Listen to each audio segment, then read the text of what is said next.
Akla ugnis. Somalietiškas šaudimas. Bet koks šaudimas visais laikais traktuojamas teisingų, jeigu jūs matote, ką šaudo. Tai yra galinis taikiklis, priekinis taikiklis ir jūsų akis. Sudaro liniją su taikiniu, aš jį matau valio. Šaudyti iš principų, čia stovi medis flintas. Šaudyti va šitaip iškišų šautuvą arba iš duobės iškišų šautuvą nerekomenduojama ir netgi draudžiama. Nes jūs galite nematyti, kad šalia yra žmogus, paleisti į nesaugią vietą. Mano prašymas yra du dalykai, du prašymai mano yra. Praktiškai visada tie patys. Pirmas, jeigu yra galimybė, nešaukit žmogui į galvą. Tai yra nemalonu, skauda, kaip taisyklė palieka žymes, nu aišku, kaukės, visą kitą aš suprantu, bet jeigu yra visas korpusas, pataikyti korpusą yra man daugiau negu šauti galvą, nes aš kietas ir galiu. Aš ir galiu į galvas visiems pataikyti. Nuo to geriau niekam nebus. Stengiamės saugoti vieni kitus ir be reikalo nedaryti jiems skaudą.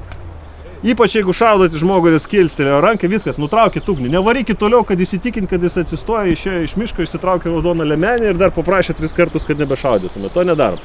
Gerbėm vieni kitus, visų pirma. Antras mano prašymas, kadangi turim kelis operatorius kipsus, bet vis tiek.